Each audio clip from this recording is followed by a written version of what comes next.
வணக்கம் உறவுகளே, நான் சுவிஸ் மாலா. நான் நல்ல நிலைமை இருக்கிறேன். நீங்கள் எல்லாரும் எப்படி? நீங்கள் எல்லாம் நல்ல நிலைமை இருப்பீங்களான்னு சொல்லித்தான் நினைக்கிறேன். இப்போ பார்த்தீங்கன்னு சொன்னால், இன்றைக்கி துபாயில் நிற்கிறோம். இன்றைக்கி நாங்கள் தங்கி இருக்கிற ஹோட்டலில் நல்ல ஸ்விம் பண்ணுறதுக்கான ஸ்விம் பாத்துகள் எல்லாம் இருக்குது. அதில் இன்றைக்கி குளிச்சுட்டு தான் நாங்கள் வெளியில் வலிக்கிறதா இருக்குது. அந்த ஸ்விம் பாத்தில் நின்று தான் இந்த படத்தையெல்லாம் நான் எடுத்துக்கொண்டிருக்கிறேன். ஏன்னு சொன்னால், இங்கே வெயில் எங்களுக்கு தாங்க முடியாத ஒரு சூழ்நிலையாக இருக்குது. இந்த நேரத்தில் நாங்கள் வெளியில் போய் இடங்களை பார்க்குறது பொருத்தமில்லைன்னு நினைக்கிறேன். நல்லபடியாக வெயில் எல்லாம் தணிஞ்ச பிறகு போவோம்னுட்டு நாங்கள் முதலே பிளான் பண்ணி காலை சாப்பாடு பிரேக்ஃபாஸ்ட் எல்லாம் வடிவாக எடுத்துகிட்டு, பிரேக்ஃபாஸ்ட்டை பற்றி சொல்ல போனால் உண்மையிலேயே நல்ல சூப்பரான சாப்பாடு. அதிலும் பார்த்திங்கன்னு சொன்னால் இட்லி, அந்த இட்லியில் நல்ல பூ போல் ஒரு இட்லியோடு எங்களுக்கு சாப்பிடக்கூடியதாக இருந்தது. கன நாளுக்கு பிறகு நாங்கள் அந்த இட்லியை நல்ல வடிவாக வச்சு சாப்பிட்டோம். அதே நேரத்தில் மேலத்தைய சாப்பாடுகள் எல்லாம் நிறையவே இருந்தது. எல்லா சாப்பாடும் நல்ல சுவையாகத்தான் இருந்தது. ஊறுகாய், அதாவது அச்சாறு எல்லாம் விதமாக செய்து வச்சுருந்துச்சு. நம்ம கத்தரிக்காய்க்குள்ள கடலை எல்லாம் போட்டு ஊறுகாய் முதலாக சாப்பிட்டு இருக்கிறேன். அவ்வளோ டேஸ்ட்டாக இருந்தது. நல்ல வடிவாக ருசித்து நாங்கள் காலை உணவை நிறைவாக எடுத்துருக்கிறோம். நிறைவாக எடுத்துகிட்டு தான் நாங்கள் இங்கே இந்த ஸ்விம் பாத்தில் வந்திருந்து உங்களுக்கும் இந்த இடத்த அழகாக எடுத்து காட்டுவோம்னு சொல்லி தான் காட்டி கொண்டிருக்கிறேன். ரொம்பவே சுற்றி பார்க்கவே நல்ல அழகான இடமாக தான் இருக்குது. அதால் தான் உங்களுக்கு காட்டி கொண்டிருக்கிறேன். கிட்டத்தட்ட பார்க்கல இங்கே உள்ள பூக்களை பார்க்கல பார்த்திங்கன்னு சொன்னால் நல்ல அழகான ஸ்ரீலங்காவில் இருக்கிற பூக்கள் மாதிரியே இருக்கும். இது பார்த்திங்கன்னு சொன்னால் ஒரு ஐஸ்கிரீம் பார் கூட இங்கே இருக்குது. நாங்கள் என்ன குடிக்கிறதா இருந்தாலும், ஜூஸாக இருந்தால் என்ன, ஐஸ்கிரீமாக இருந்தால் என்ன, அல்லது சின்ன சாப்பாடுகள் சாப்பிட்றதா இருந்தானே இங்கே நாங்கள் ஃபஸ்ட்டு லேர்ன் பண்ணால் எங்களுக்கு வரும். பாருங்கள், போத்துலெல்லாம் தலகுகளாக கட்டி விட்டு இருக்கிறோம். ஒரு வித்தியாசமாக தான் இருக்குது. நேரம் சரியாக இங்கத்த நேரம் 12:15 காட்டி கொண்டு இருக்குது. பாருங்கள், ஊசி மல்லி. இதை ஊசி மல்லின்னு தான் நாங்கள் ஊரில் சொல்லுவோம். இது எல்லாத்தையும் நாங்கள் ஊசியில் முந்தி கோத்து தலைக்கெல்லாம் வச்சுக்கொண்டு கோயிலுக்கு போகிற ஞாபகம் வரும். அதில் பார்த்திங்கன்னு சொன்னால் நிறைய நிறங்கள் இருக்குது. ஒவ்வொன்றா எடுத்துருக்கிறேன். மற்றது கடதாசி பூவை பற்றி உங்களுக்கு ஏற்கனவே சொல்லியிருக்கேன். ஏன்னு சொன்னால், எனக்கு எங்களோட ஸ்ரீலங்காவில் எங்களோட வீட்டில் வளைவாக இந்த கடதாசி பூ எல்லாம் இருக்கும். நல்ல அழகாக வெட்டி நான் அதை பராமரிக்கிறேன். பாருங்கள், இது நல்ல மஞ்சள் கலர் ஊசி மல்லிகை, ஒரு லைட் மஞ்சள், நல்ல அழகாக இருக்குது. இதுக்குள்ள ரோஸ் கலரும் ஒன்று எடுத்து நான் இங்கே பாருங்க வரேன். அப்போ நான் காட்டுறேன். பாருங்கள், இது அலரிப்பூன்னு சொல்லுவோம் தானே. எங்களோட ஸ்ரீலங்காவில் எல்லாம் இது நிறைய இருக்குது. மஞ்சள் அலரியில் விதமாக கலராக இருக்குது. பார்க்குறதுக்கு அருமையாக இருக்கும். பார்த்திங்கன்னு சொன்னால் கடதாசி பூ. இந்த பக்கத்துக்குள்ளால் போய் அதுக்குள்ளால் எடுத்து நான் ரோஸ் கலர் ஊசி மல்லி, நல்ல அழகான பூ. பார்க்குறதுக்கு நல்ல ரம்மியமாக இயற்கை அழகோடு இணைந்த ஒரு ஸ்விம் பூல் மாதிரி தான் வடிவமைச்சு வச்சுருக்கணும். பார்க்க நல்லா இருக்குது. குளிக்கிறதுக்கும் நல்லா இருக்குது. கொஞ்சம் அமைதியாக பாருங்கந்தா. இதுக்குள்ளே தெரியுது ரோஸ் கலர் ஊசி மல்லி. ஒவ்வொரு கலர்ஸில் நல்ல வடிவாக வச்சுருக்கணும். இங்கே நிற்கல எங்களுக்கு ஸ்ரீலங்காவில் நிற்கிற மாதிரி ஒரு ஃபீல்லாம் கிடைக்கிது. மெட்டது பார்த்திங்கன்னு சொன்னால், இந்த ஸ்விம் பூலினுடைய அமைப்பும் நல்ல அழகாக இருக்குது. ஆனால் கொஞ்சம் ஆழமாக இருக்குது. எனக்கு ஸ்விம் பண்ணுறதுக்கு கொஞ்சம் கொஞ்சம் பிரச்சனை. இதை பார்த்திங்கன்னு சொன்னால், ஒரு ப்ரௌன் கலர் கலந்த சாம்பல் புறா குஞ்சு நினைக்கிறேன். என்னென்னு சொன்னால், பெரிய புறா இல்லை, புறா குஞ்சு சோடியா வந்ததோ ஒன்றைத்தான் பார்த்தேன்னா. இதை பார்த்திங்கன்னு சொன்னால், இந்த காலநிலையை பார்த்திங்கன்னு சொன்னால், இந்த காலனில் இந்த நேரத்தில் இப்படித்தான் இருக்கும்.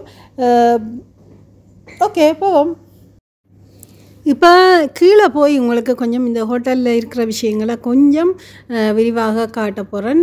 பார்த்திங்கன்னு சொன்னால், கிட்டத்தட்ட ஒரு இந்தியன் ஷாப் மாதிரி தான் இந்த ஷாப் பக்கத்தில் நிற்கிற கடை இருக்குது.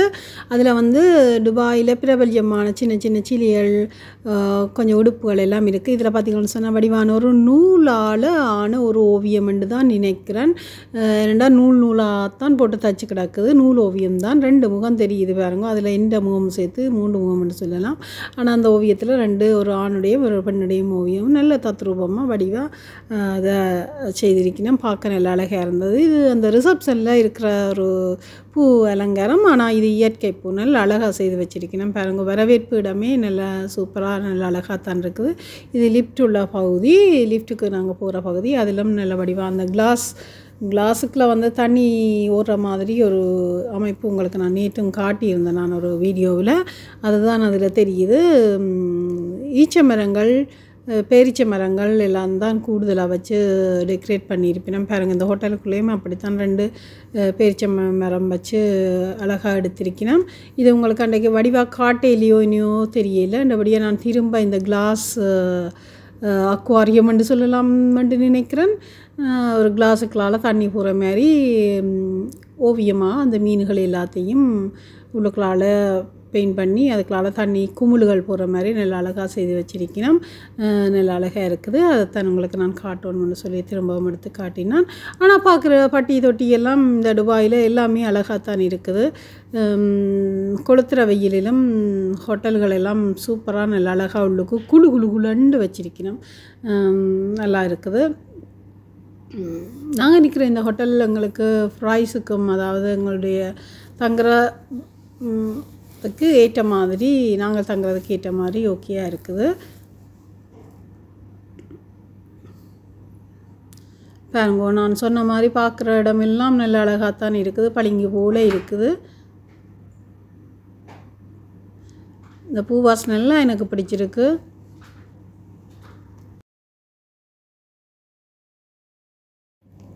இது பார்த்திங்கன்னு சொன்னால் இந்த ஹோட்டலினுடைய உணவகம் காலை மதியம் இரவுன்னு சொல்லி சாப்பிடலாம். நாங்கள் காலை உணவு மட்டும்தான் இந்த உணவகத்தில் நாங்கள் எடுத்திருக்கிறோம். ஏன்னு சொன்னால் நாங்கள் வெளியில் பார்க்க போகிற நேரங்களில் வெளியில் சாப்பிடலாம்னு சொல்லி பிளான் பண்ணியிருக்கிறோம். இது அந்த உணவகத்துக்கு பக்கத்தில் ஒரு நல்ல கேக் ஐட்டம்ஸுகள் நிறைய இருக்குது. இந்த பிக் மேக் மாதிரி அப்படியான ஐட்டங்களும் இருக்குது. நாங்கள் இங்கே பே பண்ணி நாங்கள் சாப்பிடலாம். நல்ல வடிவாக செய்து வச்சிருக்கிறோம். அதான் உங்களுக்கு ஒரு அடுத்து காட்டியிருக்கிறேன். அதையும் நீங்கள் பார்க்கணும்னு சொல்லி நல்ல அழகாக இருக்குது. பாருங்க, இங்காலும் ஒரு குமிழ் தொட்டி மாதிரி ஒன்று செய்து வச்சுருக்கிறோம். அங்கே மீனில் அங்கால செய்து வச்சுருந்தவ இங்கால குமிழ் வட்ட வட்ட குமிழுக்குள்ள தண்ணி போகிற மாதிரி. இதில் பாருங்கள் நல்ல வடிவான ஓவியங்கள் எல்லாம் செய்து வச்சுருக்கிறோம். இங்கேயே தலைமயிர் வெட்டுறதுக்கு உரிய கடைகள் எல்லாம் இருக்குது. அங்கேயே நாங்கள் தலைமையில் எல்லாம் வெட்டிக்கொள்ளலாம். இங்கே ஞாபக சின்னங்களை வேண்டுன்னு சொன்னால் இதுக்குள்ளேயே இந்த குட்டி கடையில் அழகாக வேண்டிக்கொள்ளலாம். வடிவான யானை குட்டிகள் இருக்குது. மற்றது இந்த துபாயை பிரபல்யப்படுத்துகிற மாதிரி அதுக்கேற்ற மாதிரி இங்கே என்ன பிரபல்யமோ அதுகளை சின்ன சின்ன குட்டி குட்டியாக செய்து வச்சிருக்கிறோம். ஞாபகத்துக்கு வேணும்னு சொன்னால் நாங்கள் வேண்டிக்கொள்ளலாம். கப்புகள் எல்லாம் துபாய்ன்னு சொல்லி அடித்து அழகாக இருக்குது. பாருங்கோ, இங்கே பிரபல்யமான கட்டிடங்கள் எல்லாம் சின்ன சின்ன சிலைகளாக அழகாக மரத்தில் மற்றது இரும்புல எல்லாம் வடிவாக செய்து வச்சிருக்கிறோம். பார்க்குறதுக்கு நல்ல அழகாக இருக்கும். ஒரு கொஞ்சம் உடுப்பு, கொஞ்சம் சாப்பாட்டு சாமான்கள் அப்படி கொஞ்சம் கொஞ்சமாக எல்லாத்துலேயுமே வச்சிருக்கிறோம். பார்க்குறதுக்கு நல்ல அழகாக இருக்குது. தேவையை பொறுத்து இங்கே வேண்டிக் கொள்ளலாம். பெரிய விளையாண்டும் இல்லை, மலிவாக தான் இருக்குது. நார்மலாக பார்க்க போனால் இங்கே துபாயில் சாப்பாடு நல்ல மலிவாக இருக்குது. பாருங்க, இன்றைக்கி காலமாக சாப்பிட போனாங்க. அப்போ இதில் புறாவின் மாடம்னு சொல்லலாம் உண்மையில். அந்த கூரைக்குள்ளே நிறைய புறாக்கள் எல்லாம் இருக்குது. பார்க்க நல்ல வடிவாக இருக்குது. இந்த காலை உணவு சாப்பிட்ற இடத்துக்கு பக்கத்தில் அவையும் சுற்றி திரியினா மைனா. இதை பார்த்தா மைனா கனகாலம் ஆயிட்டது. மைனாவை பார்த்து என்னபடியாக அந்த மைனாவையும் உங்களுடைய பார்வைக்கு உள்ளடக்கலாம்னு சொல்லி நான் உள்ளடக்கி இருக்கிறேன். எனக்கு நல்லா பிடிச்சிருக்குது. இன்றைக்கி காலநிலையை பார்த்திங்கன்னு சொன்னால் சரியான காற்றடிக்கிறது நல்லது. ஏன்னு சொன்னால் இங்கே உள்ள வெக்கைக்கு அதாவது வெப்பநிலை கூடவே இருக்குது. ரெண்டபடியாக காற்றடிக்கிறபடியாக எங்களுக்கு அதை சமாளிக்கக்கூடிய மாதிரி இந்திய நிலை இருக்குது. குளிக்க போய்க்கலையும் பெரிய அளவில் வெயிலாக இருக்கையில் என்னுடைய காணொலியை பார்க்குற நீங்கள் எனக்கு நல்ல ஆதரவை தாரீங்கள். அதே மாதிரி தொடர்ந்து தரணும்னு சொல்லி கேட்டுக்கொள்கிறேன். அதே நேரத்தில் பார்த்திங்கன்னு சொன்னால் இப்போ துபாயில் நிற்கிறபடியாக இன்னும் சுவாரஸ்யமான விஷயங்களை உங்களுக்கு தர்றதுக்காக நான் காத்திருக்கிறேன். என்னபடியாக என்னுடைய காணொலியை நீங்கள் லைக் பண்ணி ஷேர் பண்ணி சப்ஸ்கிரைப் பண்ணி பார்க்குறதால உங்களுக்கு நல்ல துபாயில் நல்ல சுவாரஸ்யமான விஷயங்களை நீங்கள் பார்க்கக்கூடியதாக இருக்கும். அதே நேரத்தில் பார்த்திங்கன்னு சொன்னால் எனக்கு ஒரு பெரிய சப்போர்ட்டாகவும் அமையும்.